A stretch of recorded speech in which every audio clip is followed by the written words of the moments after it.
వీక్షకులందరికీ నమస్కారం. ఏప్రిల్ మాసంలో గ్రహస్థితి ఏ విధంగా ఉన్నది, ఆ గ్రహస్థితి మీ రాశి వారికి ఏ విధమైనటువంటి ఫలితాలను ఇవ్వబోతూ ఉన్నది అనేటువంటి విషయాన్ని ఈ వీడియో ద్వారా క్లుప్తంగా తెలుసుకునేటువంటి ప్రయత్నం చేద్దాం. ముఖ్యంగా ఏప్రిల్ మాసంలో ఏ విధమైనటువంటి గ్రహస్థితి ఉండబోతూ ఉన్నది అంటే, ఈ మాసంలో గురుడు మిథున రాశి యందు సంచారం చేస్తారు, కేతువు సింహరాశి యందు సంచారం చేస్తారు, అలాగే కుంభరాశి యందు రాహు యొక్క సంచారం ఉంటుంది. అయితే ఈ ఏప్రిల్ ప్రారంభంలోనే 3వ తారీఖున కుజుడు కుంభరాశిని వదిలిపెట్టి మీనరాశిలోకి ఆయన యొక్క ప్రవేశం జరుగుతుంది. అలాగే ఈ మాసంలోనే బుధుడు 11వ తారీఖు నాడు ఆయన కుంభరాశిని వదిలిపెట్టి మీనరాశిలోకి ప్రవేశం చేస్తారు. అంటే కుజుడితో పాటుగా బుధుడు, అక్కడే శనేశ్వరుడు, రవి యొక్క సంచారం కూడా జరుగుతూ ఉన్నది. అంటే దాదాపుగా ఏప్రిల్ 15వ తారీఖు వరకు మరలా ఒక పంచగ్రహ కూటమి ఏర్పడుతుంది. చంద్రుడితోటి కలుపుకొని రవి, శని, అలాగే కుజుడు, బుధుడు, చంద్రుడు, ఈ 5 గ్రహాలతోటి మీనరాశి యందు పంచగ్రహ కూటమి ఏర్పడుతుంది. అలాగే 15వ తారీఖు ఏప్రిల్ నెలలో రవి మారిపోయి సింహ సంక్రమణం చేస్తారు, మేష సంక్రమణం చేస్తారు. మేషరాశిలోకి రవి వెళ్ళిపోతారు. అలాగే ఈ మాసం చివరిలో 20వ తారీఖున శుక్రుని యొక్క స్థితి మేషరాశి నుండి మారి వృషభ రాశిలోకి వెళుతూ ఉంటుంది. అంటే ఇక్కడ గమనించవలసినటువంటి విషయం ఏమిటి అంటే, ఈ మాసంలో ప్రధానంగా యుతి రవి, శనేశ్చర, కుజ గ్రహాల తాలూకు యుతి అనేటువంటిది కనబడుతూ ఉన్నది. రవి, కుజ, శనేశ్చరుల యొక్క యుతి అనేటువంటిది ప్రమాదకరము. ఎందుకు ప్రమాదకరము మనం ఆదిలోనే చెప్పుకున్నాం. ఏమని? గురుని యొక్క సంచారం ఏకస్మిన్ వత్సరే జీవే రాశిత్రయం ఉపాగతే. 3 రాశుల్లో గురుడు సంచరిస్తూ ఉన్నారు. ఇది మంచిది కాదన్నాం. యుద్ధ వాతావరణము, యుద్ధ భీతి మొదలైనటువంటివి, పెట్రోల్కి సంబంధించిన ఇబ్బందులు, గ్యాస్కి సంబంధించినటువంటి ఇబ్బందులు ఇవన్నీ ఎదుర్కొంటూ ఉన్నారు. ఇప్పుడు ఈ శనేశ్వరుడు, కుజుడు, అలాగే రవిగ్రహాల యొక్క కలయిక వల్ల ఉష్ణ సంబంధమైనటువంటి సమస్యలు, కని విని ఎరుగని రీతిలో హీట్ వేవ్ అనేటువంటిది రావడానికి ఈ మాసంలో విపరీతంగా అవకాశం ఉంటుంది. రవికుజ శనేశ్వరుల యొక్క కలయిక విస్ఫోటనంగా చెప్తారు. అంటే అగ్నిపర్వతాలు బద్దలవ్వడానికి, రోళ్ళు రోకళ్ళు పగిలిపోయేటంత ఎండవేడిమి ఉండడానికి, అంత గరిష్టమైనటువంటి ఉష్ణోగ్రతలు రావడానికి ఎక్కువ అవకాశం ఉంటుంది.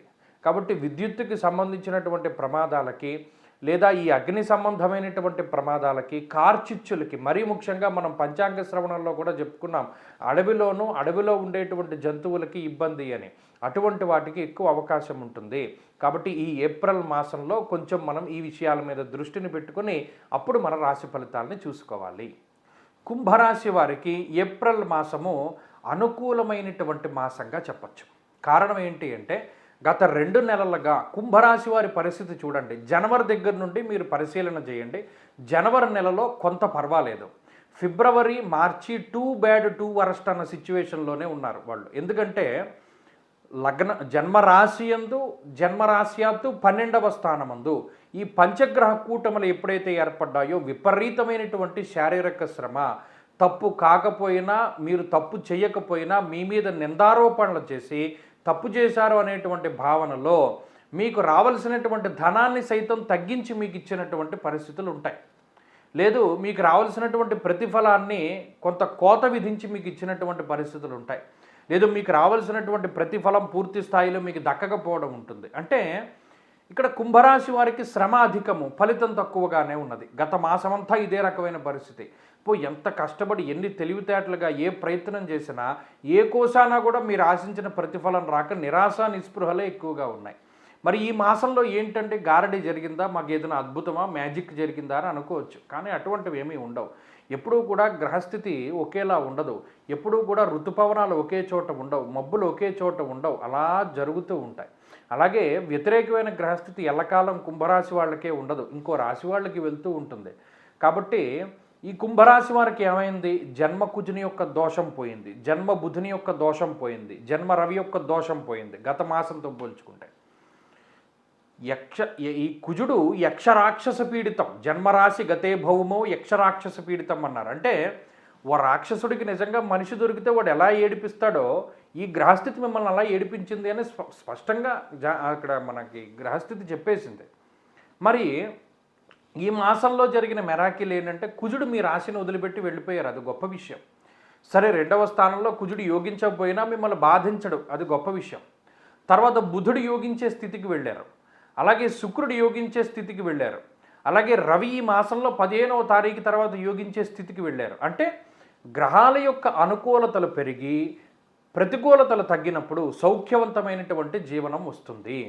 అంటే కష్టపడేటువంటి రోజులు పోతాయి, మీకంటూ కొంత వ్యక్తిత్వానికి మీ మాటకి విలువ పెరుగుతూ ఉంటుంది, కుటుంబ సభ్యుల దగ్గర గౌరవం ఉంటుంది, సమాజంలో గౌరవం ఉంటుంది, చేతిలో డబ్బు నిలుస్తాయి. మీరు గమనించండి, మార్చి నెలలో ప్రారంభంలో మీ దగ్గరున్న బడ్జెట్టు, మార్చి ఎర్నింగ్సు, మార్చి క్లోజింగ్సు అన్నీ లెక్క పెట్టుకోండి, 7వ రూపాయి మిగలదు.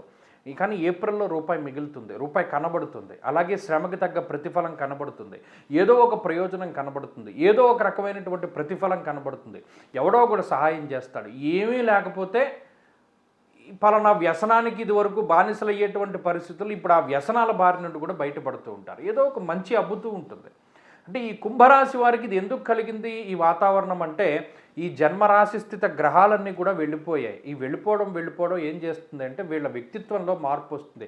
సడన్గా సైలెంట్ అయిపోతారు.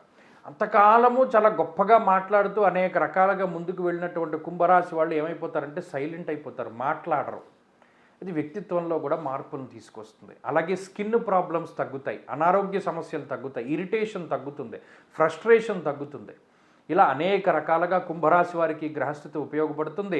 వృత్తి ఉద్యోగాల్లో ఎదుగుదలను ఇస్తుంది, సామాజికంగా చాలా గొప్పగా ఉపయోగపడుతూ ఉంటుంది. కుంభరాశి వారు ఈ మాసంలో మరింత అనుకూలమైనటువంటి ఫలితాలను సాధించడానికై ఎక్కువగా ఆంజనేయ స్వామి వారి యొక్క ఆరాధన చేస్తూ ఉండడం చెప్పదగినటువంటి సూచన.